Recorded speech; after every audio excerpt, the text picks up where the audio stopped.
In the corridors of silence, where white walls breathe with sorrow, a heartbeat lingers between hope and tomorrow. Machines whisper softly, yet their echoes are loud. The weight of his absence hangs heavy in the crowd.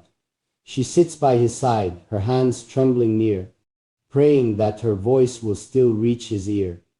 Her tears fall gently, like rain on the stone, a reminder that love never stands alone. The hospital lights flicker, but her heart burns bright, guarding his spirit through the endless night. Each drip of the IV feels like sand in an hourglass, moments of pain that slowly pass. She remembers his laughter, his courage, his grace, the sparkle of dreams in his radiant face. But now he lies quiet, a warrior at rest, fighting a battle within his own chest. Her whispers are poems, though broken they seem. She weaves them together, like threads in a dream. Stay with me, love, don't let go tonight. You are my dawn, my guiding light. Time slows down in this sacred place, where love is written on every trace. Her tears are rivers, her soul is a flame, carving his memory, whispering his name. The rain outside tapped gently against the glass, as if heaven itself was weeping for the past.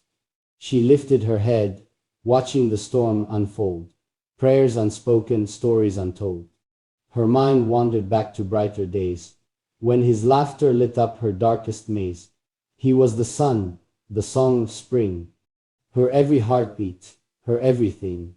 She recalled their walks beneath the moon, their whispered promises, their sweet monsoon. How his hand fit perfectly into her own, how he vowed she'd never walk alone. But fate is cruel, a thief in disguise. It steals the stars from devoted skies. And here she sat, between hope and despair, holding his hand like a silent prayer. The doctors moved swiftly, their faces unread, carrying burdens of what might be said. But she refused to listen, she closed her eyes, believing love stronger than any goodbyes. Her heart became a battlefield of pain, memories flooding like unending rain. Each drop a chapter, each sigh a plea, each moment a wound that would never be free.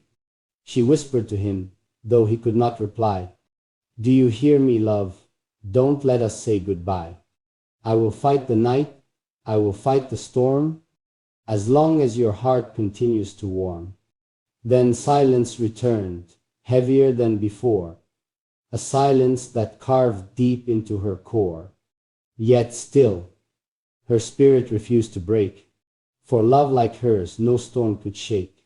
Her tears fell slowly, but her eyes held fire, a devotion eternal, a sacred desire. For even in pain, her soul would sing, that love endures through everything. She remembered the day he wrote her a song, telling her she was where he belonged.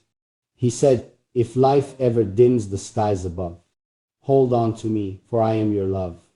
And so she held tighter, her fingers entwined, praying his soul would answer, aligned. The machines hummed softly, a lullaby of fate, but she whispered, "I'll wait, I'll wait." The night grew longer, shadows stretched tall, every heartbeat echoed against the sterile wall. The world outside slept under moon's soft glow, but inside her chest, storms continued to grow. She leaned closer, her lips near his ear, hoping somehow his soul would hear. "Do you remember, love, the desert's embrace, the way the sands held us in their grace? Do you remember the horses we used to ride, the ocean's edge, the endless tide? Your laughter carried like wind through the dunes, our souls dancing beneath the silver moons. I remember the strength that lived in your eyes, a thousand suns and unbroken skies. You were my compass, my guiding flame, and nothing could ever erase your name." Her words trembled, yet her faith was strong, a love eternal, where he belonged. She kissed his hand, fragile and cold, yet within her heart a fire took hold. The nurses passed with hurried feet, charts and whispers, duties to meet. But she remained, unmoved by the storm, her love the shelter, her soul the warmth. She thought of the poems he used to write, verses of dawn, of stars, of night. He told her once, "If ever I fall, hold me, love, and I'll conquer it all." So she stayed, unwavering, firm, through each second, through each turn. Her tears became rivers, yet rivers of gold, stories of love forever retold. Time bent itself in that quiet space, each moment eternal, a sacred place. Her spirit whispered to heaven above, "Let him live, for he is my love." The beeping slowed, then quickened again. Her breath caught tight, her chest in pain. But still she prayed, her voice aflame, calling softly, whispering his name. For in her eyes tomorrow was near, a world with him, alive and clear. She would not surrender, she would not fall, for love is the strongest force of all. He didn't look at me when he said it, just kept his eyes on his hands. Like maybe if he didn't see my face, it'd be easier to drop this question that's been burning in him for a while. And when he finally spoke, he didn't even raise his voice. He just asked it, like he was asking for another cup of tea. "If she asked you to choose her over this family, would you?" I swear the world got quiet.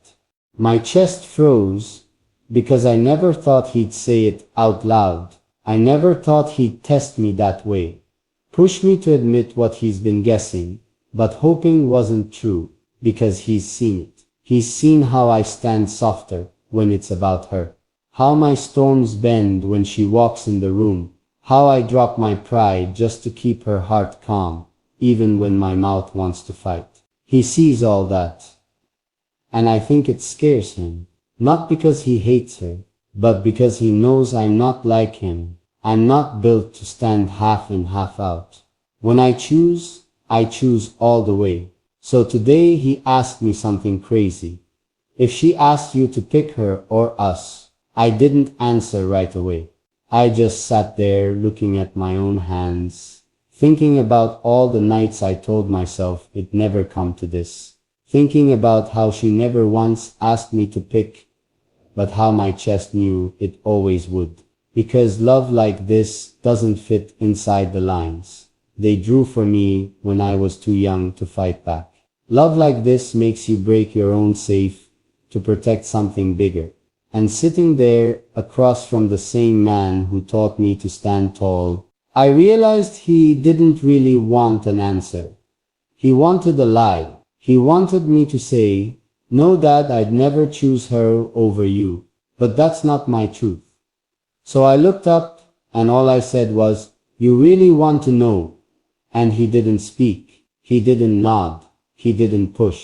He just sat there, quiet, waiting to see if his son would fold or stand. And maybe my answer will break something. Or maybe it'll build something better than what we're pretending to protect.